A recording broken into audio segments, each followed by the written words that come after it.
Hello everyone and welcome back to the channel. Today we're diving into episode 2 of Behind the Brand. If you're new here, this is a series deep dive into the legacy, craftsmanship, and unique stories behind some of the biggest names in watchmaking. In today's episode, we're going to be spotlighting a brand that is the pinnacle of precision and has one of the most fascinating histories in horology.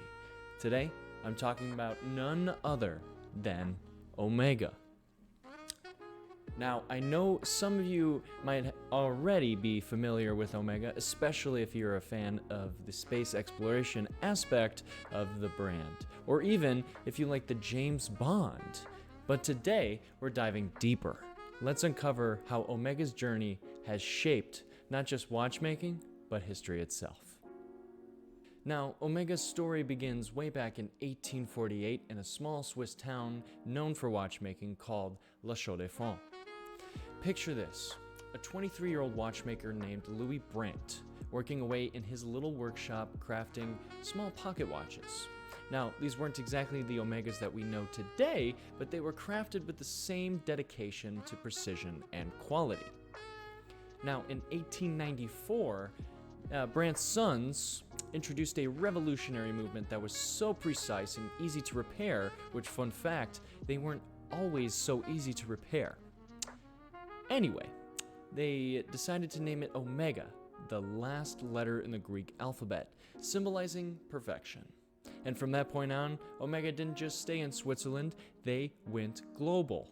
And another fun fact for you, this movement was so good that the whole company eventually adopted the name Omega.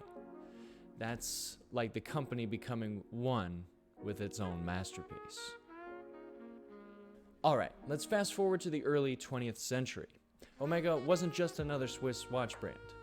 They were on a mission to prove that their timepieces were the most precise and reliable, and they backed this up by breaking some records.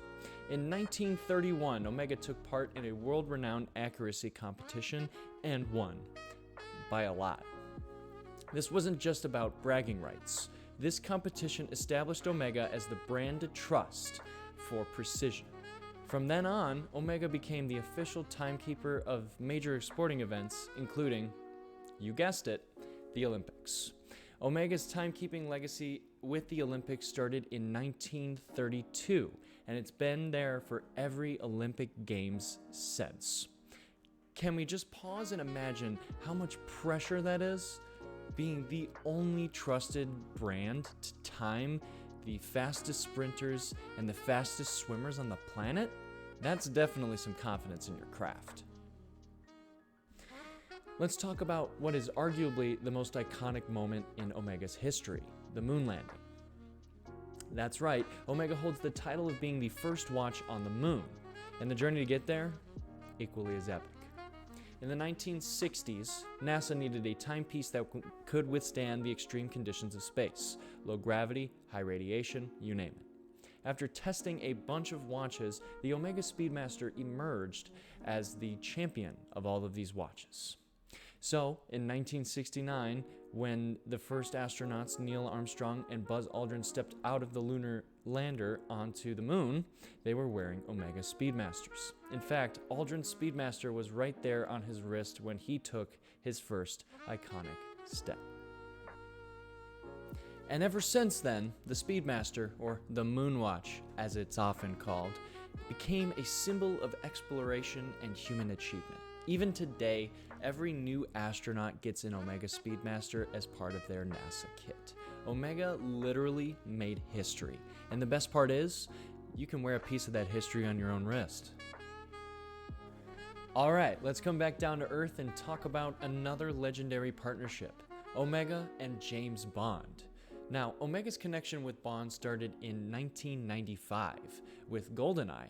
Pierce Brosnan's 007 wore an Omega Seamaster, and since then it has been the watch of choice for every Bond actor, including Daniel Craig. Now, why does Bond wear an Omega? Sure, it's stylish, but it's also practical. The Seamaster is known for its durability and functionality, two things that come in handy when you're chasing villains or defusing bombs, right? And let's be honest, Omega and Bond share a certain elegance and sense of adventure. It's like a perfect match. And let's not forget, Omega has some fun with the Bond gadgets too. The laser beams, the grappling hooks, you name it, it's the playful side of Omega, showing us that yes, they can be serious about precision, but they still enjoy a good spy story. I mean, come on. I've wanted to buy one of those Bond watches and just press it and just have like a ticking time bomb or something. That'd be nice. But yet, here I am in reality. Now, Omega isn't just sitting back on their legendary achievements, they're constantly pushing the boundaries of watchmaking technology. In 1999, they introduced the coaxial escapement, a groundbreaking mechanism that reduces friction and improves precision and longevity of your watch. This is a huge deal that marked a new era in mechanical movements. And then there's the METOS certification, which Omega introduced to set a new standard for reliability. Now, METOS certifications isn't just about accuracy, it also measures resistance to magnetic fields, durability, and water resistance. Basically, a watch with METOS certification is tough enough to handle pretty much anything life throws at it. Now, this is another great example on how Omega has raised the bar, ensuring that each watch isn't just a piece of luxury, but a high-performance instrument. Now, today, Omega continues to honor its legacy of precision, adventure, and elegance.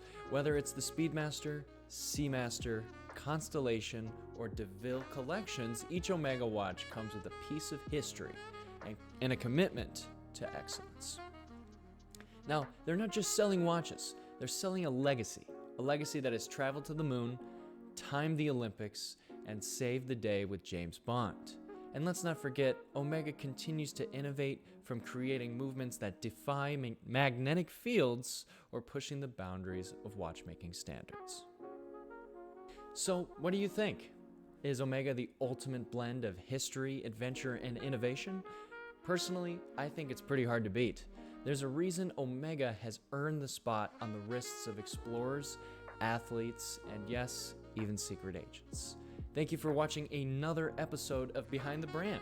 If you enjoyed it, please give it a thumbs up, and don't forget to subscribe for more episodes diving into the legends of the watch world. And let me know in the comments, what's your favorite Omega watch, or which brand do you want to see featured next? Until next time, keep exploring, keep dreaming, and stay on time. See you in the next one.